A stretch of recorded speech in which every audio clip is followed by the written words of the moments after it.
خب سلام دوستان، برگشتیم با یک ریاکشن دیگه. دوست و دشمن، لیتو، کنیس و زخمی که این آهنگ خیلی جنجالی شد به خاطر اینکه دیسی بریز جی جی که لیتو جی جی یعنی اینجوری بودن قبلا با هم دوست بودن و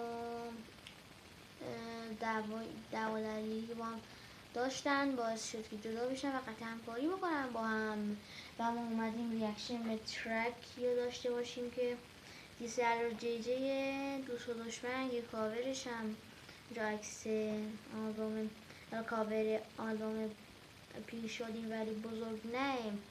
خب بدون هیچ وقفه ببینیم چه کردن این سه.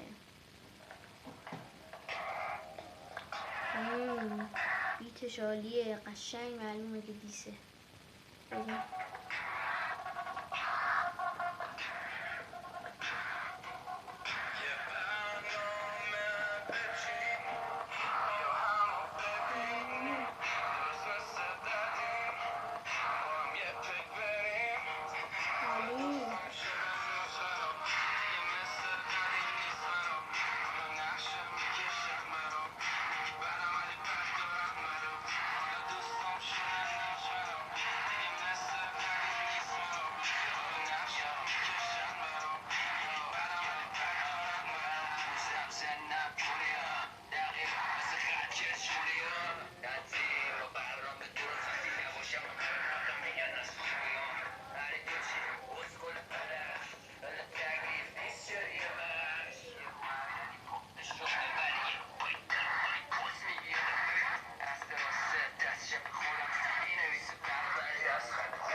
Halo.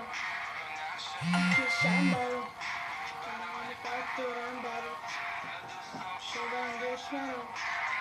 Sokağın ismer o.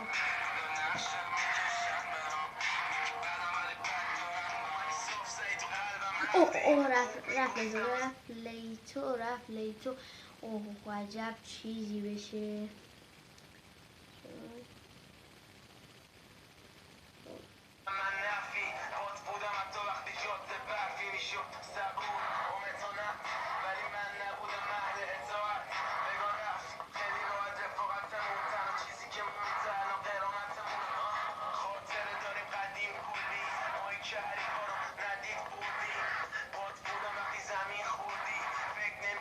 تیکش که گفت فهمیدی نیستم، نبودم اهل اطاعت، یعنی اینکه هر کاری بگی من انجام بدم. بریم.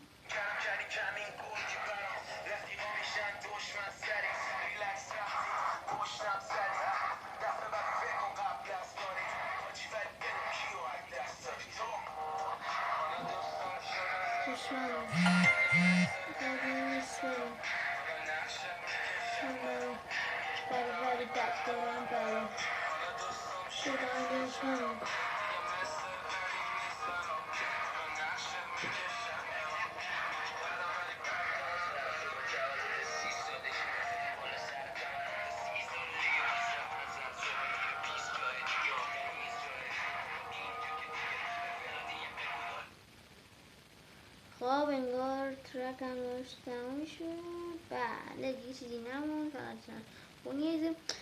خب دوستان دیدید که اینجا خیلی عالی بود این آهنگ. من که حال بردم و پشیمون شدم که چرا این زودتر نگرفتم ریاکتش رو، ولی دیر کردم بهتر از هیچ وقت نشیدن. و دوستان سر از همین آهنگم از جی جی یه پستی گذاشته بود که توش نوشته بود از ماست که بر ماست و دیگه خودتون میدونید چیه. دوستان دیگه چیزی نمیمونه تا ویدیوهای بعد. خدافظ.